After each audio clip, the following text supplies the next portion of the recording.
प्रथमतः खड्ड्यामुळे मृत्यूमुखी पडलेल्या मानवाच्या परिवाराचे नुकसान हे संपूर्ण सभागृहातील नगरसेवक सभाग्य आहे. हा जो काही आपण त्यांना त्यांच्या मदत केली आर्थिक मदत मृत्यूमुखी पडलेल्या परिवार याबद्दल बऱ्याच लोकांना शेवटी आवाज उठवला एवढे दिले पाहिजे तेवढे दिले पाहिजे. मला तर असं वाटतं मॅडम 10 आणि 15 आणि 20 लाख रुपये त्यांना द्या, परंतु यांना जे जबाबदार आहेत ते त्यांच्याकडे वसूल करून त्यांना दिले पाहिजे.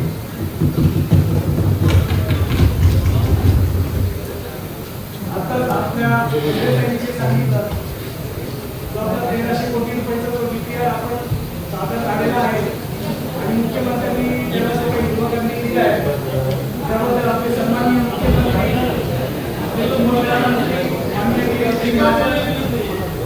यांचे खरंतर आभार व्यक्त करतो. मुख्यमंत्री आणि गिरीश भाऊंचा आपण आभार मानलेच पाहिजे, परंतु सन्माननीय महापौर उपमहापौर आयुक्त मॅडम तुमचेही या निधीसाठी तुम्ही जे काही प्रयत्न केले असतील त्याबद्दल तुमचे हार्दिक अभिनंदन सर्व सभागृहातर्फे झालं पाहिजे असं मला वाटतं.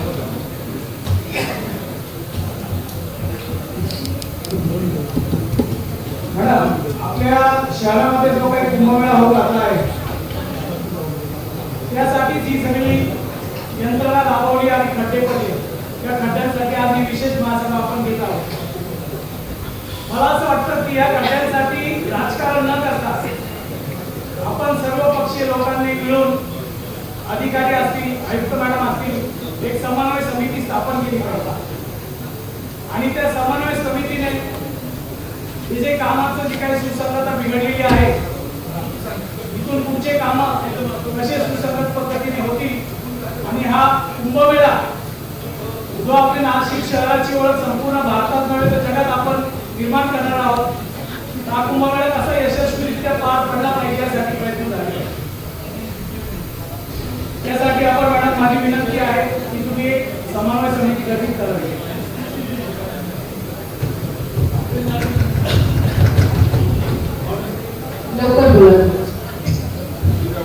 मॅडम मी मागच्या हप्त्यामध्ये आता खड्ड्यावर येतो मागच्या हप्त्यामध्ये अग्रवाल साहेबांकडे गेलो की साहेब आमचा प्रभाग 21 मध्ये म्हणून काय येत नाही. त्यांनी भांबरे साहेबांना बोलवलं तर असं कळलं की त्यांच्याकडे टेंडर ओपन झालेले नव्हतं. तर भांबरे साहेबांना विचारलं साहेब काय प्रॉब्लेम आहे, का टेंडर ओपन झालं नाही, का प्रॉब्लेम टेंडर ओपन झालं. त्यांनी असं सांगितलं की एक कॉन्ट्रॅक्टर आहे त्यांनी एकच 100 रुपयाचे 5 स्टॅम्प लावले पाहिजे होते ते एकच लावला आहे म्हणून सांगतो.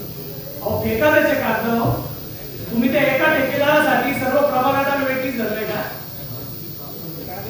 मॅडम. इथे आम्हाला दिवस लागतात सर्व नगरसेवकांना काय मानसिक त्रास होत आहे की तुम्ही पण नगरसेवकच आहात हे तुम्हालाही माहित आहे, परंतु या प्रशासनाला याची काहीच घेणं देणंच पडलेलं नाही असं वाटतं. मॅडम आज मी इथे सभागृहात असताना मला फोन येत होते आमच्याकडे म्हणून आला पाहिजे तर मी संबंधित की मी अग्रवाल साहेबांकडे स्वतः बसून टेंडर ओपन करून घेतलं आहे म्हणून काय येत नाही. तर तिथं मला असं कळलं की त्याची वर्क ऑर्डर झालेली नाही. आता मला सांगा मॅडम प्रभाग क्रमांक 21 साठी आपण 75 लाख रुपयाचा ठेकेदार ठेवला आहे. 75 लाख रुपये आपल्याला अदा करणार आहोत. आता त्याचं जर ऑगस्ट महिन्याच्या 10 तारखेपर्यंत 8 तारखेपर्यंत जर वर्क ऑर्डर झालेली नसेल तर आपण नक्की पैसे आणि काम करून घ्यावे लागतात. आम्ही तीच जबरदस्त होतो मॅडम कारण सप्लाय करताना कंपल्शन केलेलं आपण एवढं कॉन्टॅक्ट करणार आणि प्रभागात काम पण चालू केले. अजून काय मॅडम हे जे काही खोदकाम होतं आहे आणि आपण ज्या मुख्य रस्त्यांवर जे काही म्हणून किंवा जीएसबी मटेरियल टाकतोय तर तिथे एक कॉन्ट्रॅक्टर किंवा त्यासाठी जे काही वापरण्यात येते ते वापरलं पाहिजे. कारण काय होतंय आज म्हणून टाकला आणि पाऊस आला की लगेच वाहून जातं. तर हे पण बोलण्यात आज खूप काही होतं, परंतु जे काही 2 शब्द बोलण्यासाठी आपण वेळ दिला त्यासाठी